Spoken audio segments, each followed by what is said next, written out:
The New York State Council on Divorce Mediation just celebrated 40 years that the organization has been in play. I've been a member of the council since I started mediating 20 years ago, and this was the first year since 2019 that we all met in person in Saratoga Springs, and it was absolutely a spectacular conference. Hi, I'm Ada Hasloecher with the Divorce and Family Mediation Center. And what I want to talk about today is one of the plenaries that we had. And a plenary is when all the attendees attend one workshop. There aren't any competing workshops. And that is because we had, which we've done in the past, had a panel of matrimonial judges, and we mediators had access to them to ask them our burning questions. So during the question and answer period, I raised my hand because I had two burning questions. One was, why is it taking so long to get a final judgment of divorce? And the answer is that, everybody's blaming COVID, but there is some weight to that because during COVID, they lost people, they didn't replace them, but the workload pretty much stayed the same. So that is shifting a little bit. I asked if it was possible, because we mediators are doing uncontested divorces, if in their system they could separate out contested divorces going to one group of clerks, uncontested divorces going to another group of clerks, and the uncontested divorces where there are no children involved, either it's a short-term marriage or the children are emancipated, and streamline them into another group of clerks. So that was my request. It really wasn't an answer about that, but hopefully I put a little bee in their bonnet and they might consider it. Remember, it's a bureaucracy and they do what they do, how they do it, and rarely do they change very much.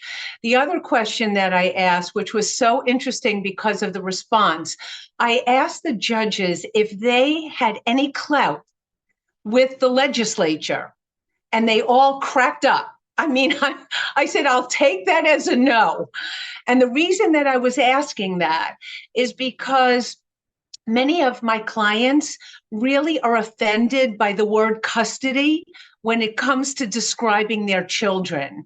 They would prefer if the judges or the legislature would come up with another way of describing the co-parenting arrangements that they have with each other. And the answer was, this is the way it's written in the statute. It's probably never going to change. In my mind, I think because the judges are on the front lines dealing with so many cases that they probably could have some influence on the legislature, but they're probably not going to take that on. I did look up the word custody because we do use that in our agreements, and it really means guardianship, protector, someone who cares for others. And truly, when we're talking about children, both parents are custodians of their children. So the way we articulate things in the agreements, and I certainly do in my agreement, is we do talk about custody of the children, whether it's joint decision-making or residential custody, but we really talk about co-parenting. So that's kind of how we get around that word that is so upsetting to so many people, but we still have to work within the confines of the statute. So the other quick thing is, and I've said this before, that although the judges work within the framework of the law, there is a lot of judicial discretion, and they could pretty much do what they want. They've got a lot of leeway there, and I don't think that parents, couples really should be having strangers make decisions for them. So I will invite you again to come to my table. Let's talk about these very important issues.